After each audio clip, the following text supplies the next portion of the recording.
chicos, hoy Kilu cumple 4 años y creo que en la cocina de Ártico estamos preparando una fiesta súper chula. ¿Acompañadme?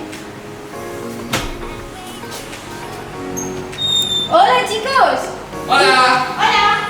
Contadnos qué estáis preparando para el cumple de Kilu.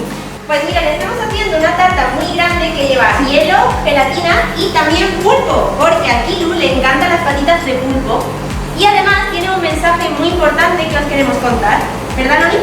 Pues es verdad, porque ¿sabéis qué pasa? Que desde que Kilu nació aquí en el oceanográfico hemos estado investigando cómo se comunican las mamás con los bebés beluga. Es decir, hemos aprendido cómo Kilu y Yulka se han comunicado desde el nacimiento de Kilu. Hemos investigado sobre eso y hemos descubierto que los bebés hablan en un volumen muy bajito y se comunican en frecuencias muy bajas. Son las mismas frecuencias que los barcos. Entonces, por eso, el mensaje de este año es que todos seamos conscientes de que el tránsito marítimo es uno de los factores que afecta a la comunicación de los cetáceos que están en su medio natural.